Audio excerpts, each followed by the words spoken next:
The thoughts, opinions, and general overall shade thrown on High at 9 News are those of the individual speakers and not those of High at 9 News, its audience, or its advertisers. The statements made do not constitute medical, legal, or financial advice, and for advice tailored to your specific situation, please consult with a licensed professional. Welcome to the High at 9 News Hour, where you will hear from cannabis industry experts and professionals from around the country talk about important topics while shining light on global issues and discussing cannabis as it relates to politics, regulation and reform, data and technology, science, research and medicine, family and parenting, art, celebrities and entertainment, fitness, sports, mental health and wellness, and plant-based medicines and entheogenics. Together, we are building a stronger community, fighting the stigma and creating change. With your hosts, Jason Beck and Rico Lamitte, joined by special industry expert correspondents from around the country, and daily antics brought to you by Cannabis. Coming to you live every Monday through Friday at 9 a.m. Pacific Time and high noon on the East Coast. And thank you all for getting high at 9 with us.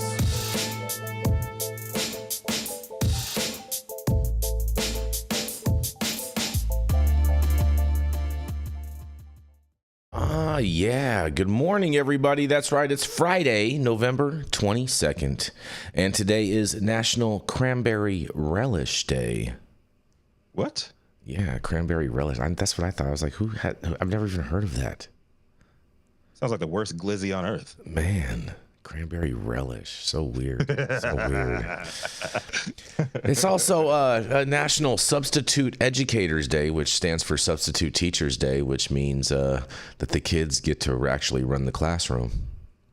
Yeah, all because your main teacher's hungover and don't want to show up. Maybe. Speaking facts over here, Jason. Maybe that's why. Facts. Maybe that's why. Truth hurts. Anyways, thank you all for joining us and getting high at 9 with us. It's also high noon on the East Coast. And please remember to like, share, and subscribe to us on all social media platforms. You can look up above and down below on your screen to see exactly where we live on the internet.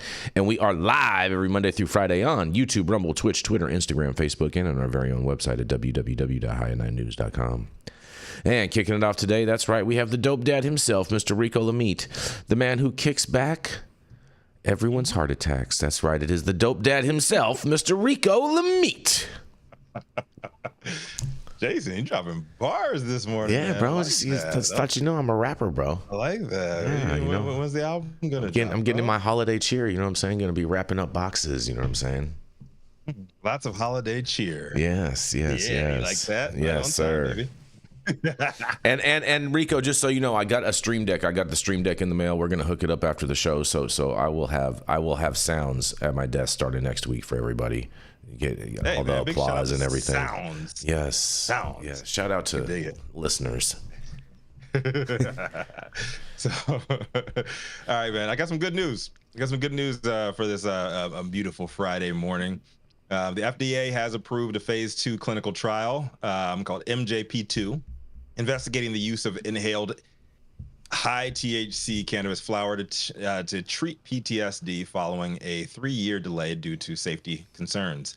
Sponsored by the Multidisciplinary Association for Psychedelic Studies, also known as MAPS, and funded by a $12.9 million grant in Michigan. The trial will involve 320 veterans with moderate to severe PTSD.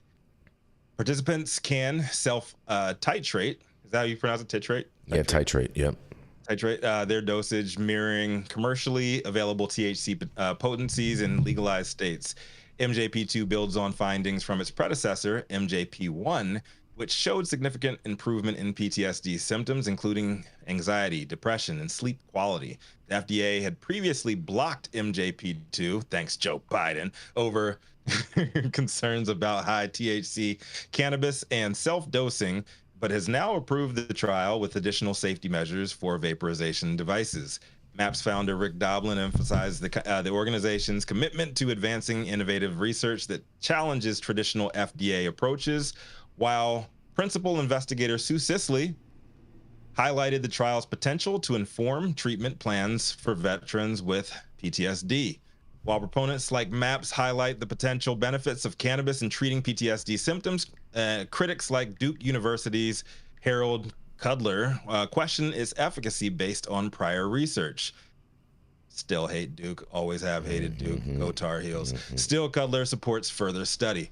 Approximately 1.1 million U.S. veterans suffer from PTSD, underlining the demand for new treatments. In my opinion, this trial is a huge win for all Americans. Not only does it align with the broader bipartisan trends toward federal cannabis policy reform and discussions on reclassifying cannabis to Schedule 3, but it's also a victory for the American society, sick and tired of seeing its soldiers fight wars domestic and abroad that are driven by unbridled capitalism in the military-industrial complex, only to return back to American society, which they once called home, also sick and tired from the traumas that they have experienced just to be pumped full of ineffective opioids. Let's all hope that that its findings open the door to broader access and less stigma for veterans and everybody else, for that matter, from the powers that be when it comes to recognizing and administering cannabis as it was intended to be all along: medicine. I'm Rico Lamitte, the dopest dad on the street for High at 9 News.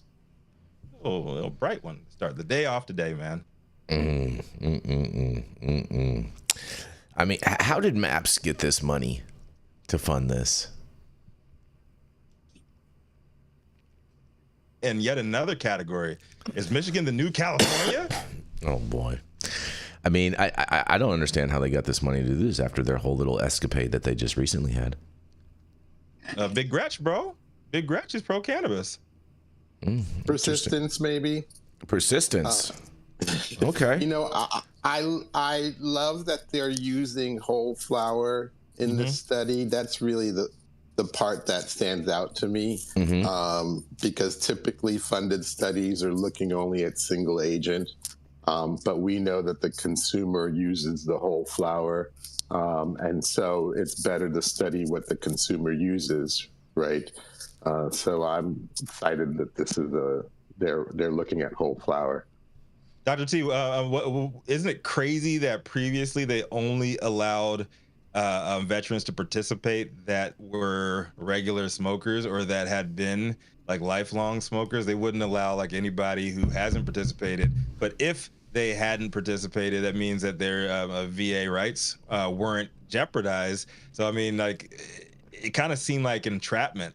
The last version of this test, so like, oh, like, you can go ahead and be a guinea pig. You're gonna lose your benefits. Yeah. Maybe there's some, anonymous clause that keeps people's personal information out of it so that they can't be trapped. But yeah, it's kind of asking people who were using cannabis previously. But people are legally using cannabis, under the state laws. Right. I mean, that might be only federal entrapment. Yeah. People's information isn't kept from anything else, so why would we think that it's going to be kept away from this study? Because that's the way studies are built. That you have to go to an institutional review board. There's actually a group of people who look at the ethics of the study and protect the subject rights. This all came from the Tuskegee experiments where they weren't protecting the subject rights. So there's a lot of positive laws protecting. There's a lot of precedents that has been already previously made in regards to this, you're saying, Dr. T. Correct. Interesting. Well, I think overall, Rico, I can't believe you found a good news story on a Friday. You're talking about, man, I've been positive all week, bro. I bet. Jenny, what do you have to say about this? All week. I just got here. You just got here? Oh, so she sounds like she had a rough night last night. No? She's on JB time. You know, we have 3 JBs on the show on Fridays and Mondays now. She's JB to the third power. Yeah. Pretty fascinating. Dr. Mark, you have any thoughts on this study? Yeah, it's all good. It's all good. Riding the psychedelic wave, I mean, there's a whole renaissance in psychedelic medicines. It's great that there's clinical trials going on, and I'm not a purist about I think Matthew St. Germain would would have some words to say about this, about separating the molecules in the therapy from the experience that you would get if you're being administered to by a shaman down in the Brazil jungle, right? So Dr. Talleyrand, I see you nodding your head. We've had this discussion before where, can you take these natural entheogens and medicines from various places in the world into the clinic? And is that appropriate to inspire, again, the use of these things, which will probably reduce harm and be able to treat the conditions? I think the answer is yes, Mark. Yeah. Well, yeah, and I point to biologics. They are multi-agents, essentially, and they have been approved by the FDA. So I think we can work something out. It just, we need to have the conversation. Fascinating. Yeah, I guess from Matthew's perspective too, that's like an exploitation of native cultures and having, again, there's being the ones that discovered these things. There should be some type of, I don't know, maybe reinvestment back into the Amazon or some type of way of returning that knowledge back from the people who pioneered it, right? Sounds like you're advocating for psychedelic reparations, Dr. Mark. In a way, right? But I mean, if it's a way that again, I think like during pandemic things got kind of screwed up, but before that, you think things got kind of screwed up during the pandemic? Really? Was it screwed up during the pandemic? But there became now a booming business for psychotourism down in the jungle. Right? So people were selling, all-inclusive packages to have ayahuasca in the right settings. Well, yeah, you didn't. I think a lot of that happened because you didn't have to wear a mask in those settings. Probably right. You don't want to wear a mask, I think, when you consume ayahuasca. Exactly. It's a good one. I think Jason just likes saying reparations over and over again in an effort to trigger people. Now that Stop it, that he's effectively giving reparations to white men. I've never tried to trigger anyone, Rico. I do not try to trigger anyone. That is not my MO. That's your MO. I love you, Jason. That's your MO. Stirring the pot as much as I do. Come on now. Look at Jesse. Like Jesse got the big old separated. grin on his face. Jesse, what do you have to say about this?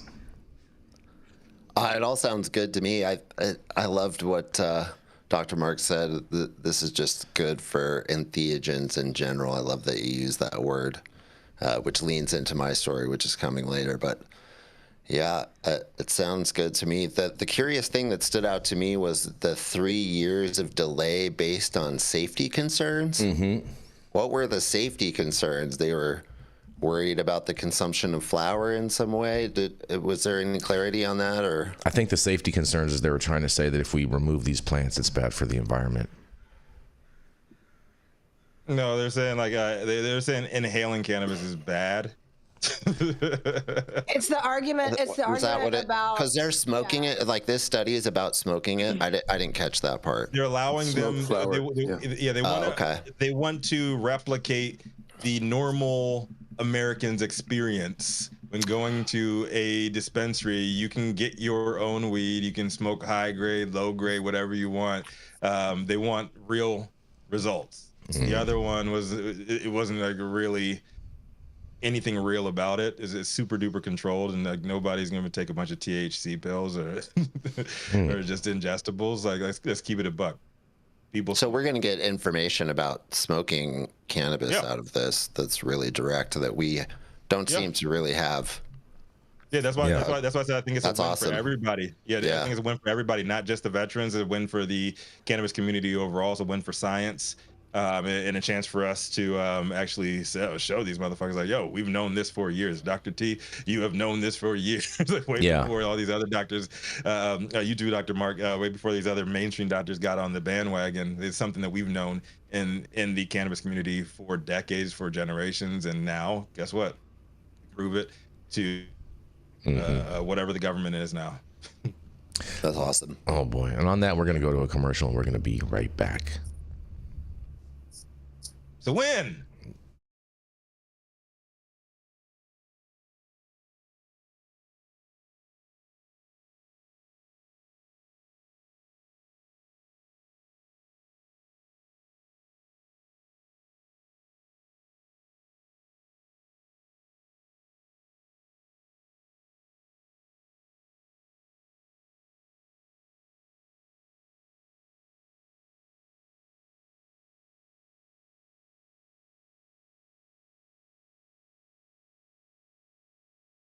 Since the beginning Oh, we're of back. time, We're back. We're back, you guys. We are back. Like we left something, and we have today the most partisan, partying partisan on earth, the highest Republican in every room that he walks into. I don't know about if he's walking out of any doors, any cabinets, any closets anytime soon, but chances are he's still going to be our Jason Beck. That is true. I am consistent, Rico. Very consistent. Come and say, Jason Beck. Oh, yes. Good morning. Good morning, guys. Happy Friday, man. Happy Friday, everybody. We're almost to Thanksgiving. Very thankful for all of you tuning in and all of you on stage and everyone. Thank you all. We're so glad to have you with us, Jason, as always. Yeah, man. I'm happy to be here, bro. You know what I'm saying? Yeah. Life gets crazy sometimes. Speaking of crazy, you know what I'm saying? Trump's new attorney general pick opposed legalizing medical marijuana in Florida, you guys. That's right. President-elect Donald Trump announced that former Florida Attorney General Pam Bondi would be his new pick for the nation's top law enforcement role. Compared to Gates, who has widely known for pro-legalization stance on marijuana and had even vowed to go easy on the cannabis industry if he got the job. Bondi's record on the issue is far less pro-reform, you guys. That's right. As Florida's AG, for example, Bondi opposed efforts to legalize medical marijuana, and only hours after the embattled former Representative Matt Gaetz withdrew from consideration from Attorney General, President-elect Donald Trump announced that former Florida Attorney General Pam Bondi would be his new pick for the nation's top law enforcement role. While serving as the state's top law enforcement role back in January of 2011 through January of 2019, she occasionally waded into other cannabis-related issues. In at least some of those instances, she was defending laws passed by the legislature, which is generally standard practice for attorney generals. In 2018, for example, Bondi, as attorney general, filed an appeals brief in state court defending the legislature's ban on smoking medical marijuana, with her office citing harms to patients and those exposed to secondhand smoke as ample reasons to exclude smoking from the statutory definition of medical use. Interesting, you guys.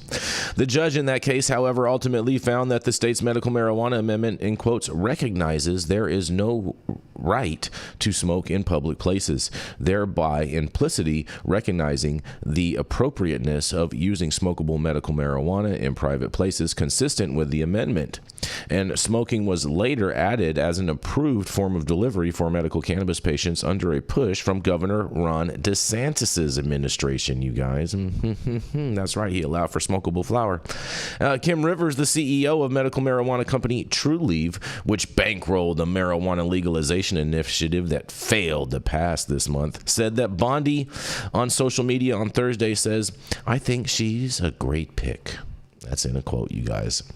Rivers noted that Bondi's opposition to smokable marijuana, for example, was following then Governor Rick Scott's direction on that at the time, and asked, "Are we cooked?" by a user whose profile picture is a cannabis leaf. Rivers replied, "Not at all." In a quote, they say, "I have always known her to be straightforward and very fair," Rivers said. "She is passionate about ending the opioid crisis and did great work shutting down pill mills in Florida. She is an advocate for safe, regulated markets, and I believe she will bring the same energy to end the fentanyl issues our country is facing." During Trump's first term in office, however, Bondi served on the president's Commission on Combating Drug Addiction and the Opioid Crisis, which issued a report that expressed concerns about marijuana legalization. In a quote, the commission acknowledges that there is an active movement to promote the use of marijuana as an alternative medication for chronic pain and as a treatment for opioid addiction, it said. Recent research out of the NIH's National Institute on Drug Abuse found that marijuana use led to a 2.5 times greater chance that the marijuana user would become an opioid user and abuser. The commission found this very disturbing, you guys. In 2018, Bondi's office issued an emergency rule allowing the CBD drug Epidiolex to be made available in the state following the pharmaceuticals approval by the FDA, and it was reportedly the first time Bondi used her powers as AG to deschedule a drug, though at that point in her career, she already added 133 other chemical compounds as scheduled substances. And while Bondi strongly opposed a 2014 medical marijuana measure that went before voters, she was largely quiet the following year as the Florida Supreme Court was reviewing a ballot initiative that would eventually legalize medical cannabis in the state in 2016. As for the 2014 effort, Bondi pushed back against that proposal, saying, in quotes, it would make Florida one of the most lenient medical marijuana states, a claim PolitiFact rated mostly true, you guys. Though Bondi did not go out of her way to block the subsequent legalization effort, she told reporters that at the time she still opposed it. And based on the court's decision in 2014, says, I have not filed a legal challenge to the current amendment, she said at the time, but my concerns with it are still the same. One of Florida's most outspoken advocates for cannabis reform, trial lawyer John Morgan, previously criticized Bondi in her role opposing medical marijuana as Attorney General. And in a quote says, she knows about as much about constitutional law as my Jack Russell Terrier does, he said at the time. That's pretty good. I could see Dr. Mark saying something like that. This isn't the first time Bondi's name has came up as a possible Trump pick for AG, and during his first term in 2018, following the resignation of Attorney General Jeff Sessions, Bondi's name was floated as a possible replacement.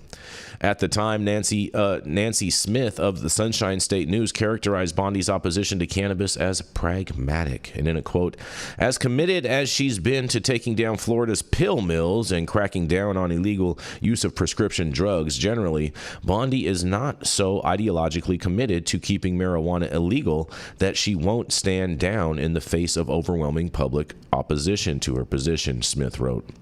At that point, weighing the possibility that Bondi might be named Trump's drug czar, she and others who opposed the 2014 amendment filed more than 200 pages in legal briefs while in 2016, noting that by contrast, Gates, who was Trump's initial pick for AG withdrawing on Thursday, was seen as far more favorable to marijuana business interests.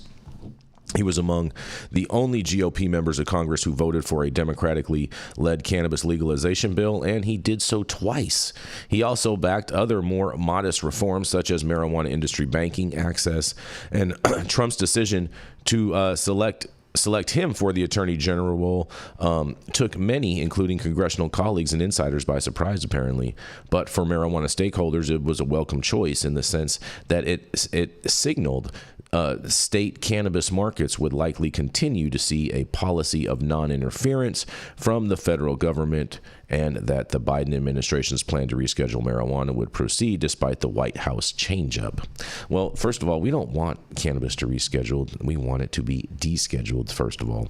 And while Bondi doesn't represent a legalization opponent on par with Sessions, who was an outspoken critic of cannabis use broadly, she's a far cry from the cannabis-friendly nominee that Gates was.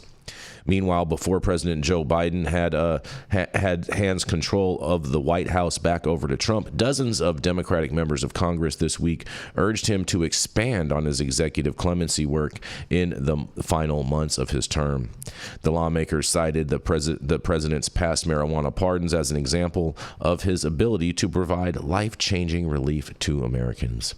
And with Biden nearing the end of his timeline, Representatives Elisa Presley, Democrat from Massachusetts, and Jim Clyburn, Democrat from South Carolina, and Mary Gay Scanlon, Democrat from Pennsylvania, led a group of colleagues in a letter to the president on Wednesday, urging him to take advantage of these last weeks to exercise his authority to reunite families, address longstanding injustices in our legal system, and set our nation on the path toward ending mass incarceration. Only hours after that's pretty much it for this story. And you guys, if you guys want to read the whole rest of it, what's left, you can go on over to our website at www.high9news.com and check it out.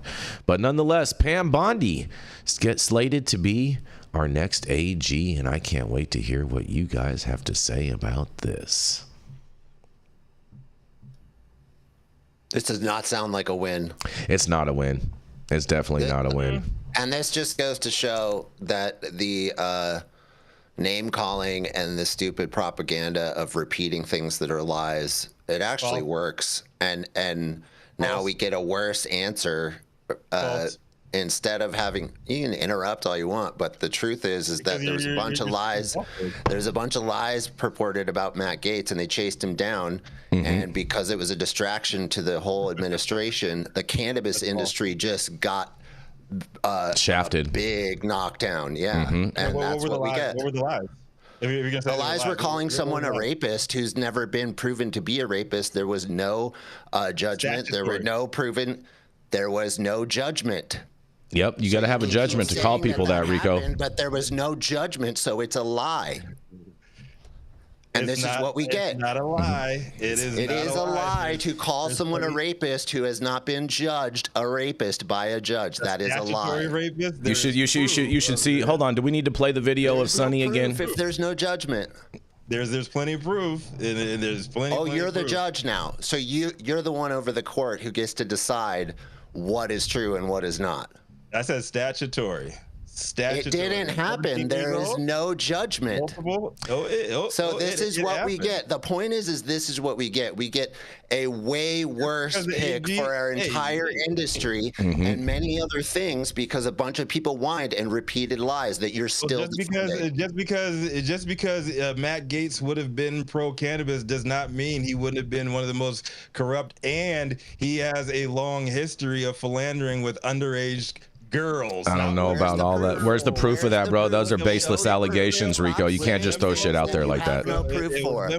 A big shout out to the leaker. Big shout out to the hacker who exposed all that shit, and we got to see the ledger. That's called hearsay, Rico. Oh yeah, this dude wrote without a judgment. That's called hearsay. That's the legal term. Get with it. He wrote it's hearsay. To the girl. It's hearsay. Unless there's a judgment, it's hearsay. For fun, for just being awesome. That was in the actual ledger for being awesome, and he wrote this on his expense report. Show it, all Rico. Over the internet, dude. I've looked. I have not seen any proof of anything that was a judgment. All I've seen is outside your bubble for 1 second. All I've seen is I don't live in a bubble. You can say what you want. I don't live in a bubble. I have looked. I have not found it. What bubble do I live in? Pam Bondi, she has her problems too, but her problems don't involve a paper trail of allegedly paying multiple minors for sex and drugs and transporting them across state lines multiple times, taking them on Fox News with them where they're taking selfies with him, and a litany of other evidence too. Yes. We've seen that there's plenty of alleged things that are complete lies. So to completely to repeat them over and over doesn't make them true. That part. You calling it a lie when there's plenty of evidence. The judge determined it was a lie. The judge did not. The AG did not press charges. They threw it out. They threw it out, Rico. They threw it out because there was no actual evidence. That's what happened. They've dropped lots of other things without explanation, as you all know, but you want to cherry pick when it goes against your guy. No, I just don't want to repeat lies that just come from CNN and MSNBC and no other place that contradict what the judge said. And again, I'll repeat, this is a bad thing for the cannabis industry. So this happening has turned so bad. Hold on, Rico, let Jesse finish. Rico, let Jesse finish, and then you can go and speak. You're defending a very bad thing for the cannabis industry, and it was based on BS. So there you go. You get your way. BS. It is not. Yeah, it was based on BS. Based on BS. It's all. It's all. Your way, and it's go ahead, Jenny. Go ahead, Jenny. What do you got to say? I mean, I just think that for the integrity of the show, we can all, as fucking adults, let people speak. And I know I've cut people off, but let's do a fucking better job, especially if we're hosts of the show. 100%. Without throwing shit at whether you agree or not, and then disagree. Yep. Fair enough. Fair enough. I'm okay with that statement, but I'm not going to let something fly when you're saying like all these lies are flying around. Rico, we have to let one person talk and then another person talk. That's just kind of how it works. I agree, but I'm saying okay then. Then that's how it works. Then that's how it works, and that's how it's going to go, and that's how we're running it. All we're doing is pushing out propaganda. It's not propaganda, bro. It's not propaganda. It is propaganda. No, it's not. No, it's not. What you're talking about is propaganda. Okay, you put out propaganda. The other people put out propaganda. It's all propaganda, and we let the people decide what they want to believe. Father, as a girl dad, I'm not going to. Rico, again, you can't have this when you're talking over other people. Like one person talks, another person talks, and then you talk. There's certain things, there's certain lines that I will always step across, and if there is somebody who is alleged statutory rapist, I'm going to call that out, and I'm not going to let this propaganda continue to push on our program. Craziness. Craziness, Rico. Craziness. Everybody got their code, man. That's my fucking code. Fair enough. Fair enough. All right. Well, we're going to keep this train rolling. We're going to roll right into Dr. Gene Talleyrand. He's the founder of the CESC and of Medican, where you can go and get your doctor's recommendations. He's been writing recommendations so long that he probably even wrote your parents' recommendation as well. That's right. It is none other than Dr. Gene Talleyrand. Yeah. You're on mute, Dr. T. You're on mute still. There we go. There we go, buddy. Thank you. Happy Friday, everyone. So my story today is from Marijuana Moment. Marijuana has no significant harmful effects on age-related cognitive decline, study shows. This is by Ben Adlin. So one of the myths proposed from Reefer Madness to the current war on drugs is that cannabis rots your brain. Some scientists are desperate to prove this idea, grasping at weak studies that suggest cannabis is associated with psychosis and poor memory. In Denmark, about 10% of the population uses cannabis at least once per year. Also in Denmark, men are required to take an IQ test as they register for the military. In this study of about 5,000 Danish men, an IQ test was taken in early adulthood and then again 40 years later.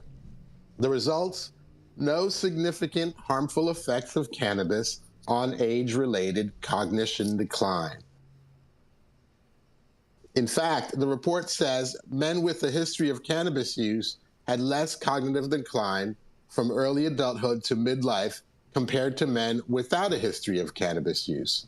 Among cannabis users, the study adds, neither age of initiation of cannabis use nor frequent use was significantly associated with greater age-related cognitive decline. So to be clear, age-related cognitive decline occurs in both groups. Cannabis users tended to have less decline. The study was published in the journal Brain and Behavior this month. The mean decline was 6.2 IQ points among all 5,162 Danish men.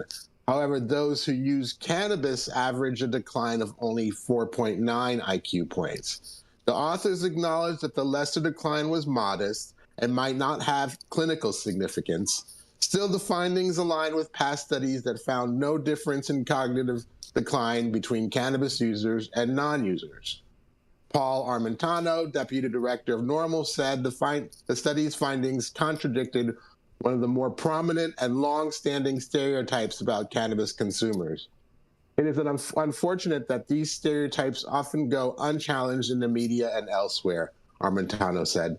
It is even more unfortunate that studies refuting these long-term stereotypes seldom receive the type of mainstream attention they deserve.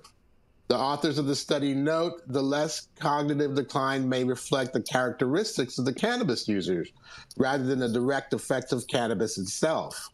For example, cannabis users tended to have a higher baseline IQ and education levels, and they also tended to smoke more tobacco and consume more alcohol, the team wrote.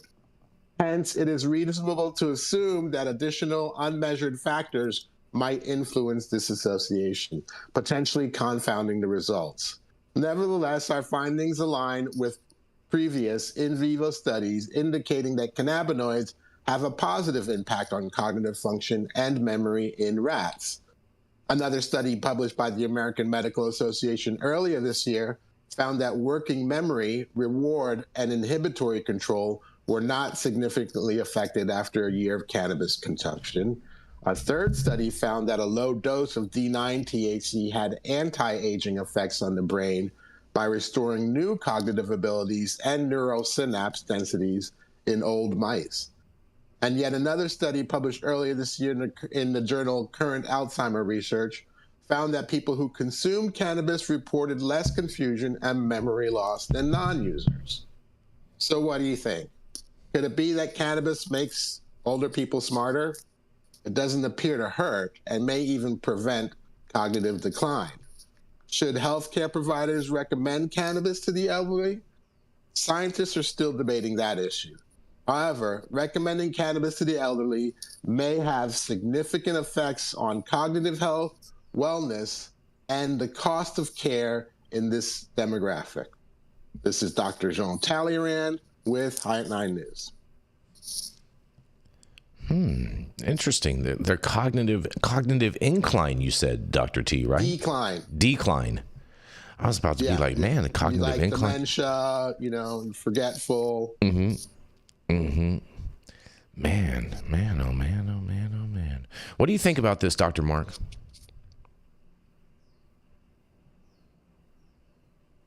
Dr. Mark, you with us? Sorry, I was trying to unmute myself. I think it's great news, cognitive decline, yes, this has been in the news lately, hasn't it? Yeah. I don't want to throw any gas on the political fire, but yeah, I think we all know people in our life that have had cognitive decline. It's there's been a lot of attention paid to a particular individual who's had cognitive decline, but it happened. Yeah, I could see it in my parents. I could see it in people I know. Yeah, I mean, this is common. It's getting old, right, Dr. T? And is cannabis and psychedelics basically the fountain of youth? Is it something that could help push back the clock a little bit and help with patients who are in cognitive decline? Yeah, well, I can see a. Go ahead. I was just gonna say I could see a pretty cool ad down the line by one of these companies saying marijuana, it won't make grandma dumber. Oh wow. I work with dispensaries helping them, expand their demographic. And most of the time when I go in dispensaries, there's a younger demographic, not so much the elderly. And I can understand why, because a lot of times the dispensary owners hire kids, and who wants to come in and ask a kid about their symptoms, right?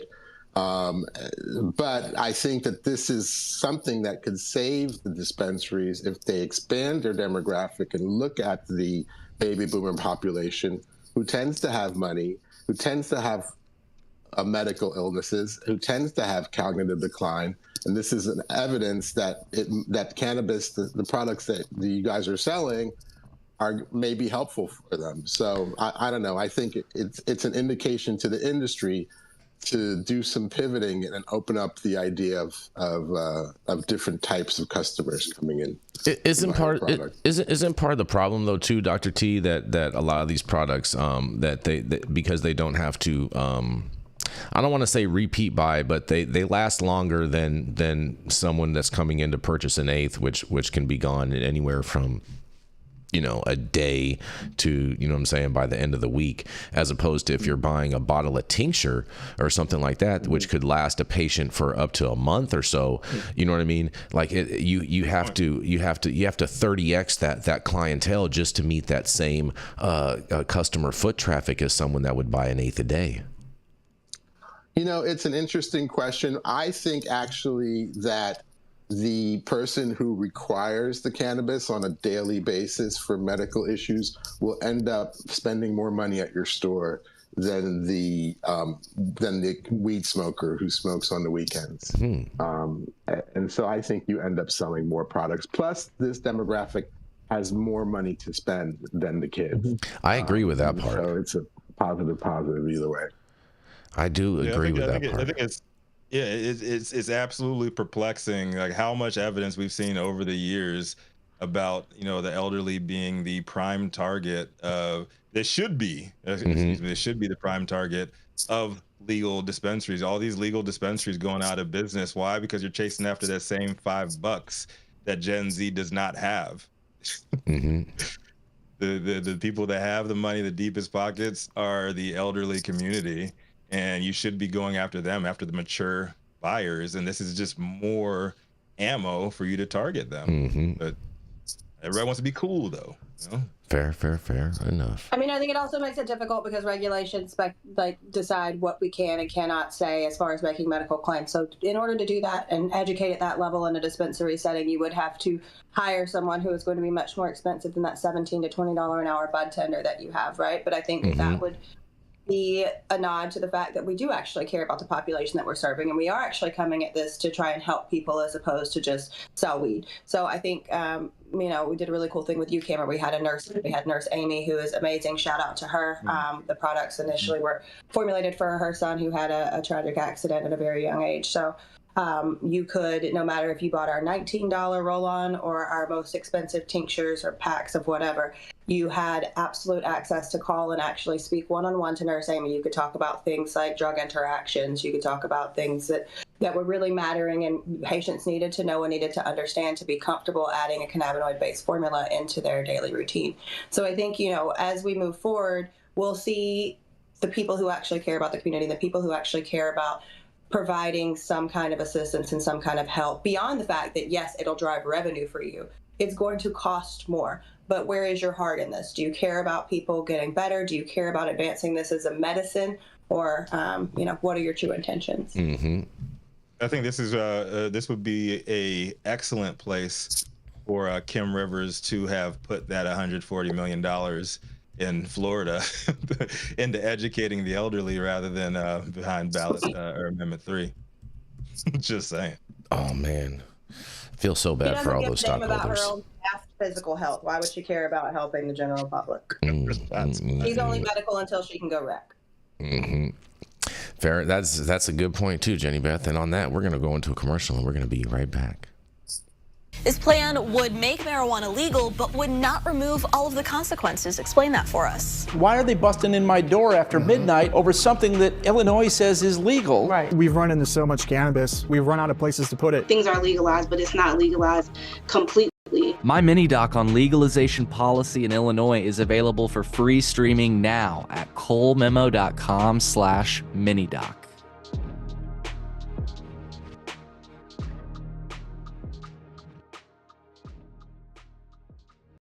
Make sure you smash that like button. I know we'll appreciate it, you'll appreciate it, and YouTube will appreciate it. Also, make sure you subscribe to the channel if you've not subscribed already, and all of the articles that we cover on today's show you can read directly on our website at www.high9news.com. And I still want to remind everyone to please help out the Green Party in helping out relieve their financial debt that they are currently going through. Their website to contribute to them is in the description of this video. And last night I was on the American Cholo podcast last night.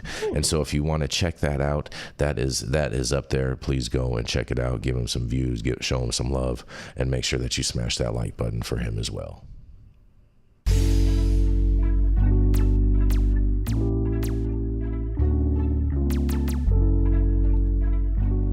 Are you all ready for America's new #1 D9 gummy line? That's right, we are bringing to you Parody Gummy. These vegan gummies are manufactured in a safe harbor facility, so you know they're gonna be clean and safe, and they're not gonna give you any of the runaround. Coming in, we have 3 amazing flavors for you. We have the Raspberry Riots. Also, we have the Sleepy Joes if you need something to help you sleep at night. And if you're feeling like raging and having a party time, that's right, we have the Pineapple Bad Hombre. If you're feeling like a bad hombre, make sure you head over to www.parodygummy.com and secure your bag today. All right, up next is the melanated, highly opinionated, often medicated but never predicated conservative female mouth from the South. She is the founder of Kind Cannabis Consulting and Justice Served 501c3. Coming to the stage, none other than Jenny Beth Dills. Hi. Applause. Good. Oh, I got some applause for you, Ami. Hold on one second. There we go. There we go. Yeah, it's okay. Never the applause when I have to get the belt early in the morning, but it's all right. Momming real hard today. Yeah. Morning, everybody. Happy Friday. So I wanted to save the story for today because I want to discuss it with Dr. T and Dr. Mark. Because there are some interesting studies coming out that say cannabis may worsen brain connectivity deficits in young adults at risk of psychosis, according to a groundbreaking new study from McGill University. The research reveals that cannabis use disrupts synaptic pruning, a critical brain process that refines and strengthens connections between neurons during development. Using advanced brain scanning, researchers found that individuals at high risk for psychosis exhibited reduced synaptic density, a key measure of brain connectivity. This is the first time scientists have observed such structural brain changes in real time in a high-risk population. Dr. Romina Mizrahi, senior authority of the study, explains that while not every cannabis user develops psychosis, those at risk may face serious consequences. Cannabis appears to disrupt the brain's natural process of pruning and refining synapses, which is essential for healthy development, she says. Excuse me. The study, published in JMA Psychiatry, also found a strong link between lower synaptic density and symptoms like social withdrawal and lack of motivation, issues that are not effectively treated with current medications. These symptoms significantly impact individuals' ability to manage social relationships, work, or school. Lead researcher Belen Blasco highlights the potential for new treatments targeting these specific challenges. Current medications largely address hallucinations, but they don't tackle the functional and social deficits that make day-to-day life difficult, Blasco explains. The study offers hope that therapies focused on synaptic density could improve quality of life for those affected. The team studied 49 participants aged 16 to 30, including individuals with recent psychotic symptoms or those at high risk, as well as a control group. They found that cannabis use significantly lowered synaptic density compared to healthy individuals. Next, researchers will investigate whether these observed brain changes can predict the development of psychosis. Early detection could pave the way for timely interventions to mitigate the progression of the condition. This groundbreaking work was supported by the Canadian Institute of Health Research and conducted at the Douglas Mental Health University Institute and McGill's Montreal Neurological Institute Hospital. So I wanted to throw this in there. I think that's kind of an interesting study. And it looks like, I think that we've heard before that there are certain things that people who are, at a higher risk for developing psychosis, that cannabis could be the tipping point that throws them over. But this sounds like it's suggesting that it could also be a preventative. So I want to hear from, obviously, Dr. Mark and Dr. T first, because they are the authority on these type of things. So I'm going to throw it back to those guys. Well, it's a cross-sectional study, which is problematic. It's interesting that this is almost saying the opposite of the study that I read earlier, and just goes to show that just like in politics, the scientists disagree too. And so, of course, everyone's going to say we just need more studies, better studies. I don't see a psychosis in cannabis users. We don't see that. So this is strange to say that cannabis use is going to cause psychosis because our scan shows less synaptic density. It's just it's an interesting conclusion and contradicts what I just read. So here we are, battling. Right. I guess maybe I read it wrong because I was kind of getting from part of it that they were saying that for people who already have psychosis issues, that maybe this could pave a way to find something to calm that down and kind of slow the development of that, which would have been a positive thing, you know, I would think. But I don't understand. I don't know enough about those channels and how they develop, and if slowing that down in a patient who already possesses, you know, those type of diagnoses for psychosis or whatever they're having, hallucinations, etc. If that's, you know, does that mean that it's more helpful as a sedative than like maybe a shot of ketamine or something, or is that? I don't know. No, what they did is they just took pictures and they said, oh, this type of picture looks like it might be predictive of psychosis. They haven't proved that. And then they said, oh, look, cannabis users have this type of picture. So, and because some cannabis users get psychosis, this might be a predictor of psychosis. It's sort of, yeah, not a great study. But Dr. T, are you saying that they're conflating the information? Yeah, so they're taking something that looks like one thing and saying it is the other thing without proving the connection. Yeah. So I think it might be how little they know. You know, the brain is very complex, right? It's the most complex supercomputer that exists on the planet, and yeah, I mean, so there's been a variety of studies that have looked at psychosis and look at cannabis and maybe what the agonism of CB1, which is the major cannabinoid receptor in the brain, happens in all of these neurological disorders. And the thing is, it's like there's a lot of effects in biology. I'm sure Dr. T would agree. Are what are called biphasic, meaning that the same compounds that can turn on a sort of set of signals can also turn them off at different concentration. So you can't universally say, well, compounds in cannabis, when they are in the brain, cause psychosis. What we do know is that, yeah, CB1 receptors and all the other targets that cannabinoids act on do affect brain activity. It's not as easy to basically look at an MRI image and understand whether or not that heightened activity is actually resulting in a positive outcome for the patient or not. I think, you know, anecdotally, and kind of like what Dr. T had said, it's like, well, if cannabis use leads to psychosis, wouldn't we see a preponderance of cannabis users being psychotic? Or wouldn't we know about the eventual, you know, thing, which is that, yes, cannabis use can be correlated to an increase in susceptibility to psychosis. I think what you were talking about, Jenny, is really interesting to consider here, is that there are some pre-existing natural conditions in the brain that can make certain people more susceptible to psychosis. And does cannabis actually help them or does it hurt them? So maybe, again, it could be a matter of dose. It could be a matter of, you know, is your body in endocannabinoid deficiency? If there's enough of the natural endocannabinoids in there, maybe, you know, that effect is just a wash. But, you know, it's kind of like, it's knowing the importance of the endocannabinoid system in the brain and the central nervous system, and just to not back up into a corner and say, well, stimulation of the endocannabinoid system will result in benefits across all brain disorders, you know, concussion, neurodegenerative disease, behavioral disorders.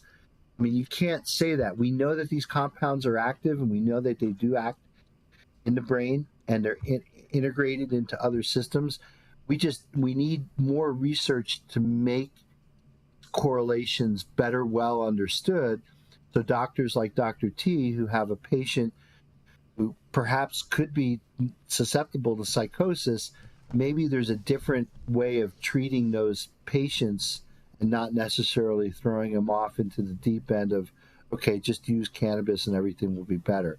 I don't think cannabis is the end all to treating all brain disorders, and maybe this story kind of points that out. Dr. T, I'd be interested in what you have to comment on that. Yeah, I mean, maybe that's what it's saying, that there's some problem. I don't think this study is saying very much. Actually, it's saying maybe something will happen, and maybe it's due to cannabis, and just two maybes in your conclusion just doesn't seems like you're hunting for a solution. Fair enough. Maybe it does this, maybe it does that, and maybe it doesn't do anything at all. Whole lot of maybes going on. A lot of big maybes. I don't know.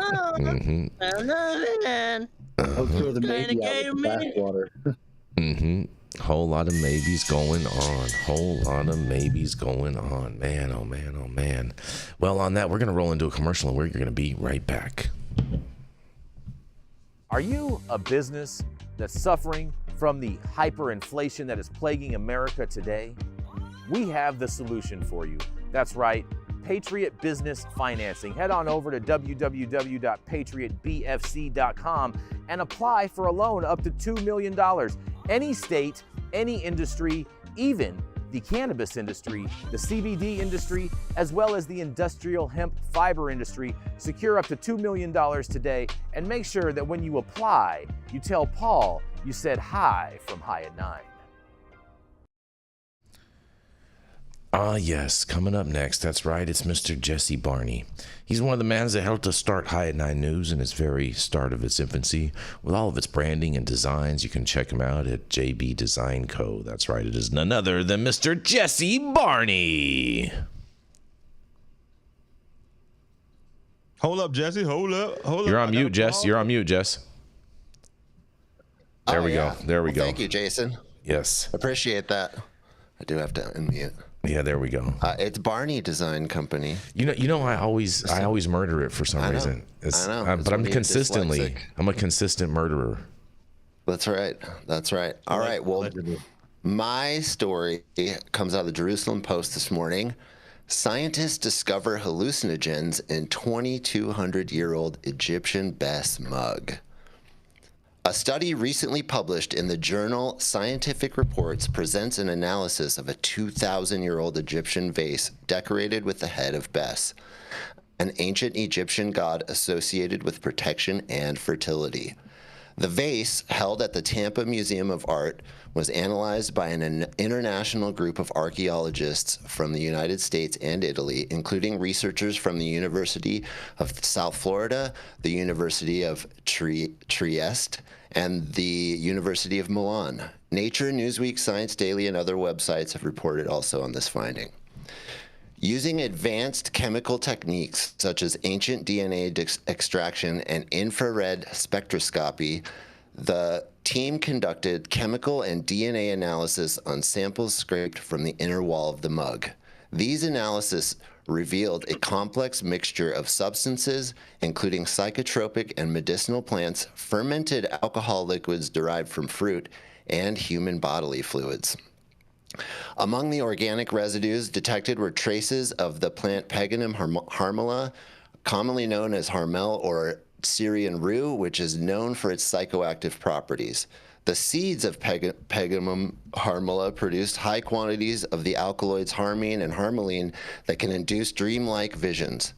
The analysis also detected traces of another psychoactive plant, the blue water lily, Nymphea caerulea. Fun words this morning, which contains an aporphine, an alkaloid associated with mild sedative and euphoric effects. Researchers concluded that both Peganum harmala and Nymphea caerulea were deliberately used as sources of psychoactive substances for ritual purposes. In addition to these psychoactive plants, the researchers found evidence of other ingredients. Traces of wild rue, Egyptian lotus, the cleome plant were detected in the vase, along with sesame seeds, pine nuts, licorice, grapes, honey, and fermented fruit liquids. These ingredients may have been used to flavor the liquid concoction and may have made the liquid in the mug look like blood. Human bodily fluids, including saliva, blood, breast milk, and mucus fluids, oral or vaginal, were identified in the vessels, appearing to have been deliberately added to the mixture. The inclusion of human biological materials points to practices deeply rooted in symbolism and spirituality, possibly linked to fertility rituals. There's no research out there that has ever found what we found in this study, said David Tanasi, a professor at the University of South Florida and the study's first author from the Department of History. For the first time, we were able to identify all the chemical signatures of the components of the liquid concoction contained in the Tampa Museum of Art's Best mug, including the plants used by Egyptians, all of which have psychotropic and medicinal properties, David said. This is the first time scientific evidence has directly confirmed the use of psychedelics in ancient Egyptian rituals, said Enrico Greco, the study's lead author from the Department of Chemical and Pharmaceutical Sciences at the University of Trieste, Italy. While there have been previous hypotheses based on the iconography or texts, this study proves physical evidence of the deliberate use of psychotropic substances in ceremonial practice. The researchers suggest that the concoction may have been used in magical rituals reenacting ancient Egyptian myths, potentially linked to fertility. According to the study's authors, all of the plant-derived ingredients featured psychotropic and medicinal properties.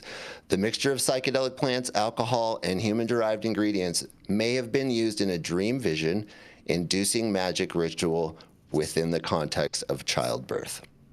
With this study, we found scientific proof that the Egyptian myths have some kind of truth, and it helps us shed light on the poorly understood rituals that were likely carried out in the best chambers in Saqqara near the Great Pyramids at Giza, Tanasi stated.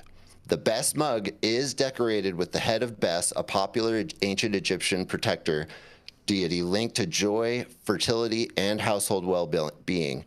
During the Ptolemaic period, Bes's role expanded to include oracular and mystical functions, according to Enrico Greco. The cult of Bes included the Best chambers at Saqqara, where individuals sought dream-induced prophecies and confirmation of successful pregnancies due to associated dangers. The inclusion of human bodily fluids aligns with Bes's association with pregnancy, fertility, and the household. Branko van Oppen, a study author and curator of the Greek and Roman art at the Tampa Museum of Art, said, "This combination of ingredients may have been used in a dream vision-inducing magic ritual within the context of this dangerous period of childbirth." The research highlights the sophistication of ancient Egyptian ritual practices and their advanced understanding of natural resources and their effects on the human mind. The vase was acquired by the Tampa Museum of Art in 1984 after being held in a private collection. The researchers conducted the study as a part of the Mediterranean Diet Archaeology Project promoted by the USF Institute for Advanced Study of Culture and the Environment. The collaboration involved several USF researchers and partners in Italy who performed chemical and DNA analysis using advanced scientific techniques. These methods allowed them to identify proteins, genetic material, and chemical compounds to uncover the vase's contents and purpose. I love this story because it points to the very long history that humans have with the plant and many different plants. And it just shows that there was a deep spiritual and almost scientific understanding that they had, that they were working on. And I'd love to hear what the doctors and everybody else thinks about this. Man, fantastic. Right, man. That's how they. Man. Jesse, this is awesome. And for anybody out there who's read the Immortality Key by Brian Mirarescu, this predates all of the stuff that he found in ancient Rome when they found those fossilized. I think it's from Mount Vesuvius. They found found like a chewed up elixirs, and they found elixirs in the pots that had was it ergot? It's ergot, cannabis, and psilocybin in those mixtures that they were using. I wonder if that was a direct line from ancient Egypt, previously doing similar rituals. It's really awesome. We definitely see. I mean, we know from the Pack burial ground in it's like Mongolia. We've seen a lot of stuff that's been uncovered that has cannabis or different mushrooms or other plants in them. But yeah, this is one of the oldest. This is the oldest, definitely for Egypt. Yeah, and this is awesome. Yeah, so it's showing that there was worldwide global usage of plants 2,000, 3,000 years ago. We knew a lot more about them than we do now. Yeah, go ahead. I get geeked up over this shit. I love this shit. yeah. I think it indicates change, psychedelics of this now. So does this mean that we're going through a new period of change? Bring it on. I think it's great. Mm-hmm. I think the cool connections that Mirescu made in the Immortality Key was looking at like what we call parables in the Bible for all the Christians out there. Like they were literal hallucinations because they were all tripping balls, like all of them. Like wine the wine back then. They said they were getting drunk off of wine. Like wine was 2% alcohol at its heaviest in those days. They were tripping balls, and they had all these different herbs and shit that they mixed in, and they went to mass and had wild orgies and shit, dude. It was crazy back then. They bring that shit back.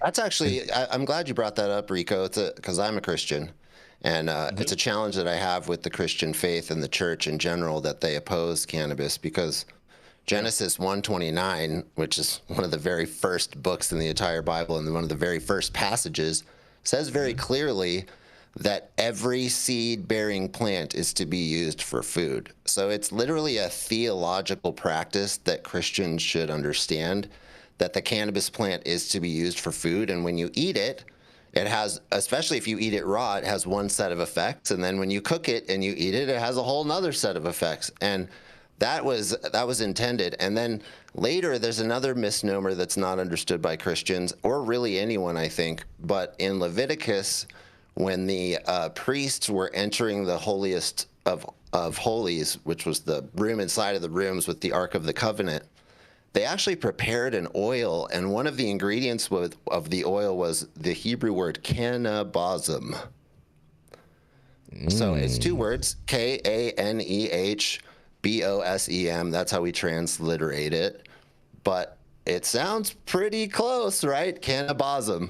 So, and they would make this oil, they would cook this oil with this ingredient in it, and then the priests would soak themselves in it. And the doctors could confirm, if you had decarboxylated cannabis oil on that level and you literally took a bath in it, how high would you get? Probably pretty high, right? Your skin's going to absorb quite a bit of that. Yeah. And so these priests are going into the holiest of holies, fully doused in this oil and spending all day with the Ark of the Covenant. It's kind of an interesting. Was it distillate? That's exactly the point. This is something that just never gets talked about in theology, and it's something that Christians and Jews and Arabs alike should really be interested in, because those words are there and the passages are there, and they need to be talked about. Mm-hmm.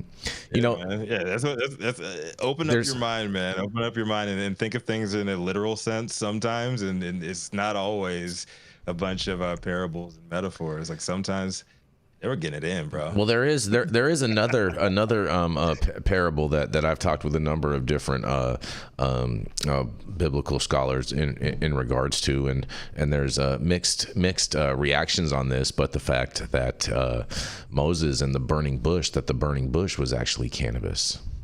It's DMT. They think it was the acacia plant, and then if you burn the acacia plant, it releases quite a bit of DMT. So it's very possible that Moses was walking up on this bush and it was on fire, and he got a huge dose of DMT and then had an experience. And that just brings forth a lot of people in this, circling back to Dr. Mark's comment early in the show about the word entheogen. This is literally what entheogenic means, and I encourage everybody on the show who's watching to go look that word up and the history of it.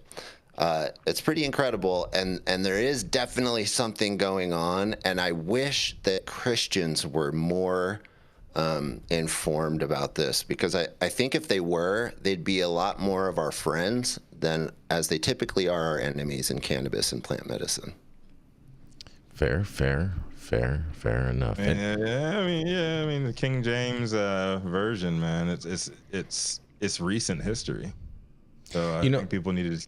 I think it's not necessarily the version, Rico, because you can read King James and read Genesis 1:29. Yeah, you can read very clear. The New International Version, a number of them. Translation, right?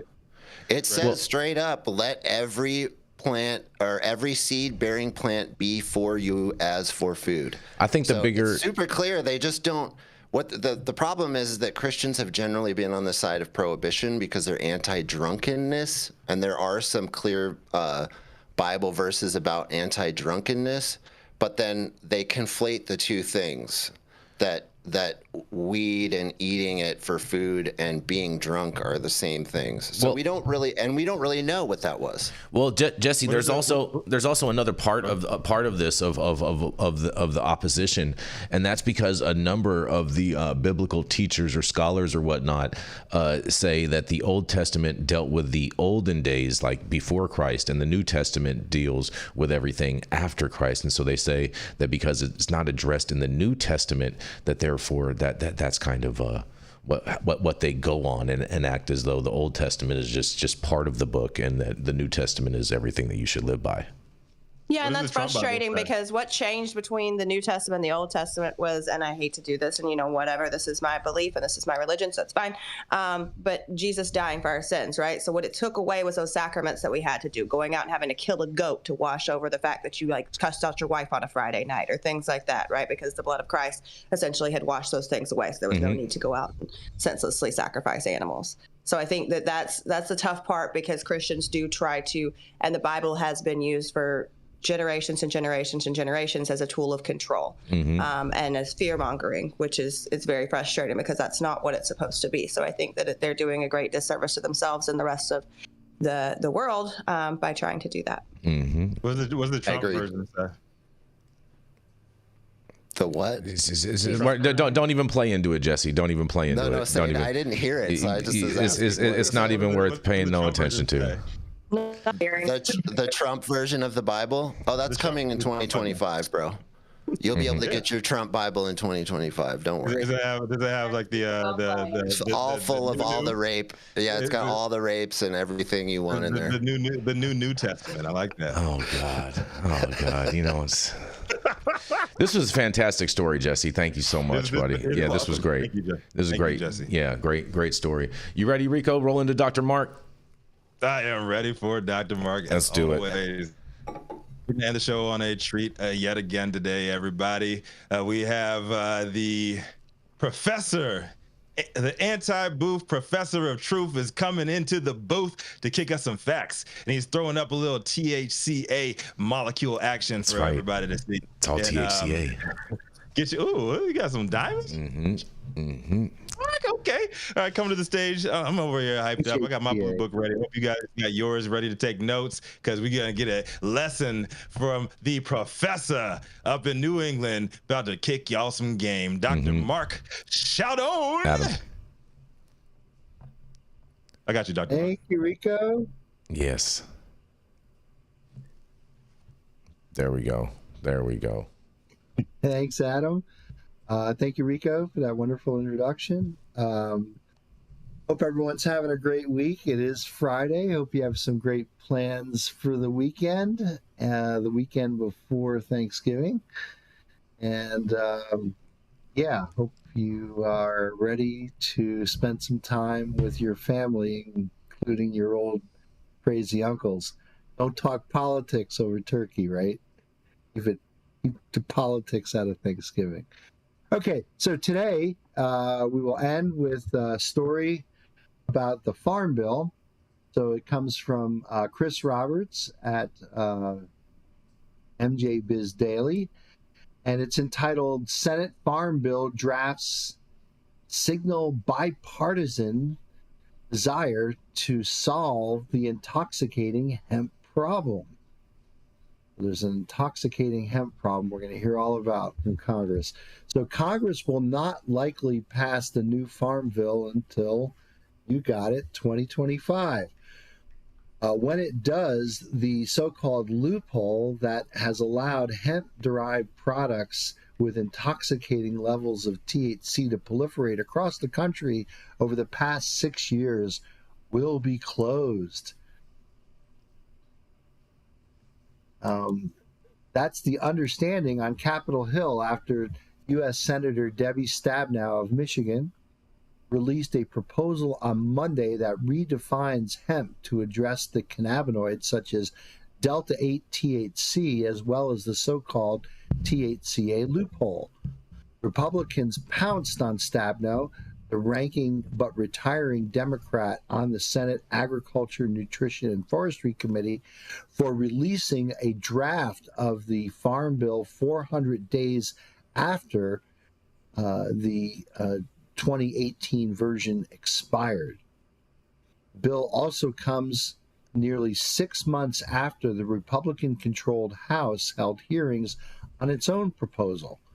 With so little time before the Congress is seated in early January, and with major must-bill pass budget amendments on a short agenda, it is hoped that in Washington, D.C., the Farm Bill will be settled in this lame duck session.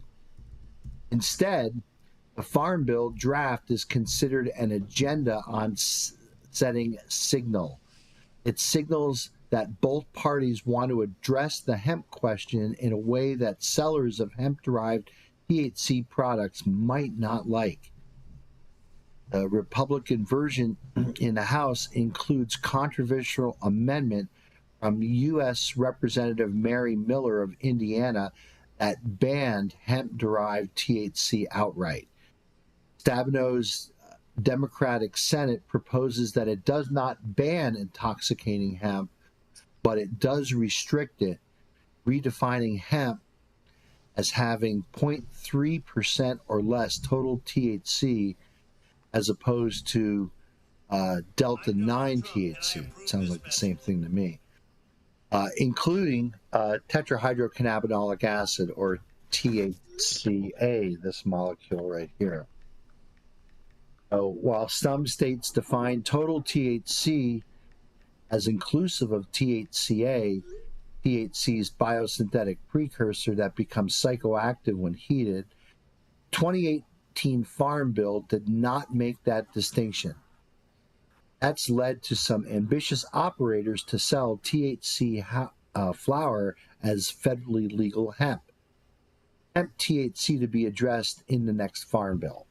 So the two Farm Bill drafts means Congress sees fixing the hemp situation as a priority before some other incremental cannabis reforms, such as banking protections, said Shanita Penny, a senior vice president at Forbes Tate Partners and co-executive director of the Coalition for Cannabis Policy, Education, and Regulation.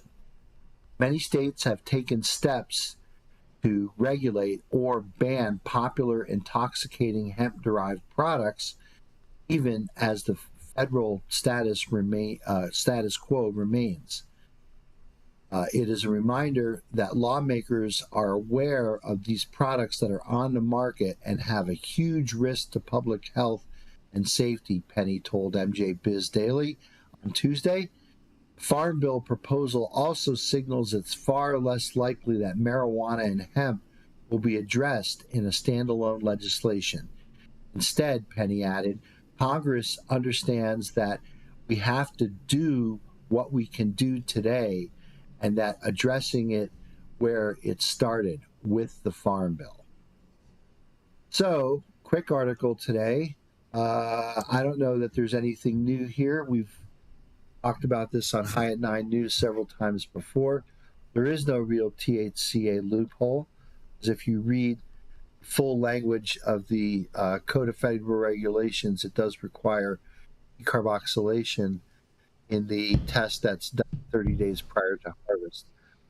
We know in that 30-day period in between they do the testing and in between actually being harvested, that cannabinoid biosynthesis and expression can certainly change in the plant. So what could pass for hemp 30 days before harvest may not pass for hemp right at harvest. But it sounds like we're just approaching this from Farm Bill. Remember that the Farm Bill's regulation ends at harvest. So they're really not addressing the 800-pound gorilla in the room, which is that the FDA has to come up with some regulatory means post-harvest. So even though the plants are called hemp and can be deemed as hemp by having the right numbers in a COA, that doesn't necessarily mean that that CBD can be used to make, intoxicating cannabinoids. And that's basically what's happening now, is the overabundance CBD that's now available as a chemical precursor is being converted into THC, and that's what all this hemp-derived D9 is all about. So they're really not addressing that at all, because if you were to buy like a 12-ounce seltzer or soda that's got 10 milligrams of THC in it, it's an order of magnitude below the concentration that's defined in the Farm Bill, which it's 0.03% THC, but still enough THC to basically get even the average THC user high. So, so you won't see those drinks going away anytime soon. I think they need to have regulation about synthesis and conversion. But it seems as though, again, that's a substantial market that's making a lot of money right now. So I'm not sure that they could snuff it out in the Farm Bill. I think they really have to address this in some regulation or legislation that happens after that hemp is harvested, because once it's converted into CBD, CBD is just a chemical commodity. Think of CBD as that 5-pound bag of sugar when you walk into the grocery store. It's just a white solid. You have no idea where that white solid's from. It could be from Cuba, it could be from Puerto Rico, it could be from Brazil. You don't know. It's a commodity, right? And at the end of the day, cannabinoid active ingredients are just that, plant-derived commodities, right? So the cheapest source of a commodity is always going to be the winner. And right now, with CBD cratering below $500 a kilo, it's cheaper to make THC from CBD than it is to get a cannabis license, grow some cannabis plants, harvest them, process them into a THC input.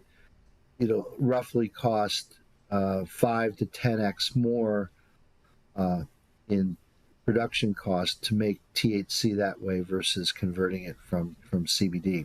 So there's a lot of economic incentive to keep things going just the way they are. Mm-hmm. That's my story today from the shores of Lake Champlain up here in the beautiful Green Mountain state of Vermont. I wish everybody a wonderful Thanksgiving holiday. Spend it with your family. Don't talk politics, and pass the gravy. This is Dr. Mark. Man, wise words, Dr. Mark. Yes, yes. I have a quick question. I'm sure it's going to open a can of worms here, Dr. Mark, because I do agree with you. I mean, there's no real loophole. It's just that people are just letting shit fly right now. But if they're kicking this can down the road even further, what is this? Any predictions on what's going to happen on state level for these states that are trying to ban the sale of certain THCA? states, again, have basically banned Delta 8 outright, right? And banned synthetic cannabinoids. I think like Colorado, which has a very strong regulated cannabis lobby, has lobbied to make sure that the compounds like Delta 8 and whatnot are basically outright banned because they don't want to lose market share I think you could look at the general trends of sales in the regulated markets as being impacted in a negative way by the availability of these cheaper and pretty widely available hemp-derived products. And I know we have a number of people in our chat who are on the hemp side of things, and I don't want to throw anybody under the bus, but I know that there's a lot of very important businesses that are operating in this place right now. And in fact, MSOs have now made the strategic move to try to get on this hemp bandwagon. Well, it's the only way to make money nowadays, Dr. Mark. It's the only way to make any money. There's economic incentives, but I think really, the bigger thing, Jason, is that because hemp is regulated throughout the country, regardless of bans like Gavin Newsom's ban, it's just a much larger addressable market. And if it's a much larger addressable market, you just have a lot more business to conduct. And you're not just restricted to doing marketing and business in a particular state. If you can cross state lines, that's kind of like the nirvana for these types of businesses, right? So I think there's I think there's that, but I think there's also the notion that, again, if you look at the over onerous regulations at the regulated cannabis industry has, they should be basically giving pushback to the state cannabis control boards to say, look, we can't compete with these hemp businesses because we have to have background checks, we have to have security cameras, we have to have everything behind vaults, we have to do all the over onerous stuff. So maybe this is a way to bring parity to the two businesses by maybe introducing a little more regulation on the hemp side in terms of quality control and where these inputs can be made and where they could be shipped, and maybe putting some type of product specifications. Those hemp derived THC products, all without exception, have non-natural isomers that are formed in the chemical reaction that are not in the plant. So we really don't know what the long-term impact is on human health of some of these synthetics. We just don't. Now, are they likely? They're not like fentanyl. Like it's not like you're going to try a Delta 8 pen and drop dead like you would on fentanyl. But there are quite a few documented cases of people getting sick from Delta 8 products, and I don't think that's a coincidence. I think that there are some Delta 8 products that are probably high quality and have probably meet the standard of a regulated cannabis product. But there's probably some other ones that do not. So, Well, I can tell you this much. I can tell you this much. We just got a super chat in from the Cole Memo who says, "I am LGBTHCA, you guys." So thank you very much from the Cole Memo for that super chat. We super appreciate that. And I did cover a story similar to this, but it did have no mention in regards. So I'm really glad that you got this story in today, Dr. Mark, in regards to this new draft of the Farm Bill that they are proposing. And I reached out to one of my a lobbyist friends that is an agricultural lobbyist and whatnot, and asked him in regards to what he thought about this and if there was any changes in regards with cannabis. And you know what his response was? He said, "Nothing," and I repeat, nothing is getting passed until January 20th. Of 2025. So this bill, as far as I'm concerned, is dead in the water, is not going to go anywhere, and everything is going to be as is going forward. So let's hope that any decisions are made, is in light of not only the economic opportunity that exists. I think we all agree there's incredible economic opportunity, but it's also done with the slant on public safety and public health.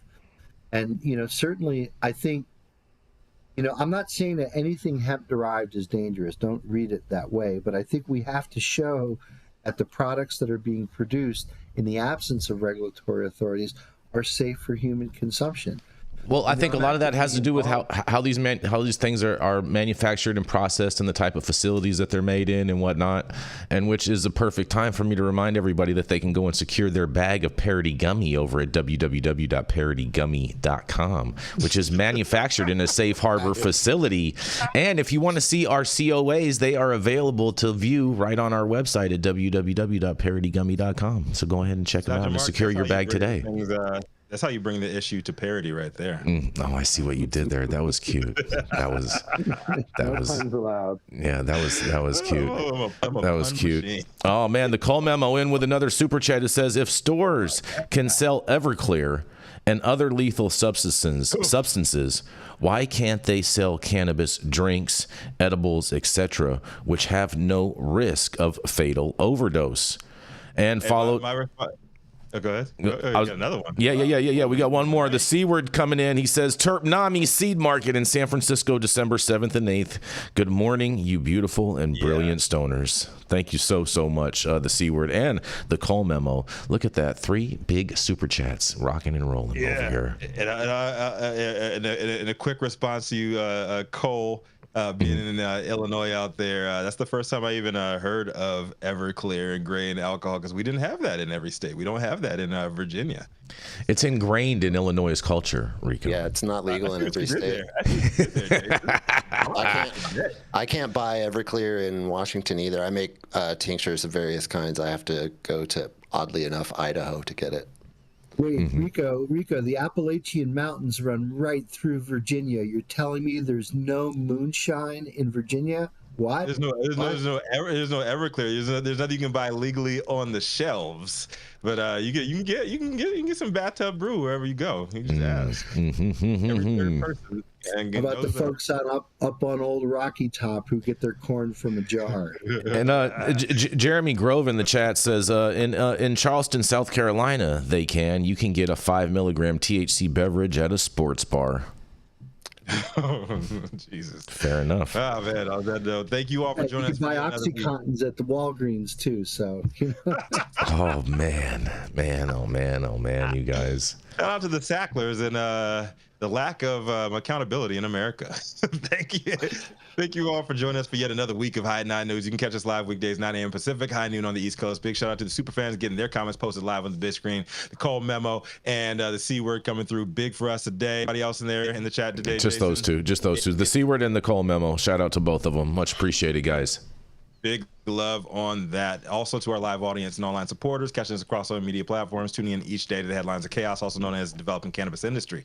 Our vetted correspondent team tuning in from all over, bringing us much needed variety of perspective and your respected opinions to the table. Production team, Cloud Media Partners, all the sponsors keeping our lights on, struggles and AV struggles to a minimum. Big shout out to Millie and Adam back there doing the damn thing every damn day. It has been Friday, November 22nd, 2024. The show's over. You've all been blessed with the top industry headlines for the week. Hope it's enough for you putting your pipe and smoke at least until Monday. My name is Rico Lamitte, the dopest dad on the street for High at 9 News, America's #1 daily cannabis news show. And today I got to give it right back out to my man Jesse Barney out here today. Yes. Right before we do that, we do want to congratulate Catalyst on their new acquisition of the San Diego dispensary. We want to wish them a lot of love and a lot of luck with that new location, and congratulations to the whole team. Yes, taking over that dead man down there. But and I just would like to say, man, and say this directly to you, Jesse Barney, man to man. I'm sorry for raising my voice today. I apologize for getting a little upset. Papa Bear over here. Triggered. Ditto, man. I love you, man. All love on this show. You know that. I thought it was very important to say that while we are on the air. We all know behind the scenes we always got love for each other, but I don't want people out there thinking that we hate each other back here. We get pretty passionate behind some of these stories, and today I got a little loud and I got a little overbearing. So I love you, brother. Give us a outro for the week, man. Well, that was awesome. That was one of the coolest things that's ever happened on media. I really appreciate that. Ditto right back at you. Hey, everybody. It's amazing to do this show with you guys Mondays and Fridays with you. Make sure you please smash the like button, share with your friends, bring new audience members. Don't forget that as an audience, you are one of the most powerful parts of this show. We're trying to grow for sure. We're at 4,500-ish subscribers. The more we can add, the better. It's onward and upward. 4,800, Jesse. 4,800-ish. Ah. Yeah, we were Friday. at 45. Yeah. We're on our way to 47, Jason. Is that what you're saying? Yeah. Well, we've already passed 47. We've already passed 47. We can't wait for him to get in the We're office. coming right up on $5,000, then 10K, and then 100K. We're on our way to 100K. So. Is $5,000 the New Testament? We're headed towards. Yeah, exactly. Mm-hmm.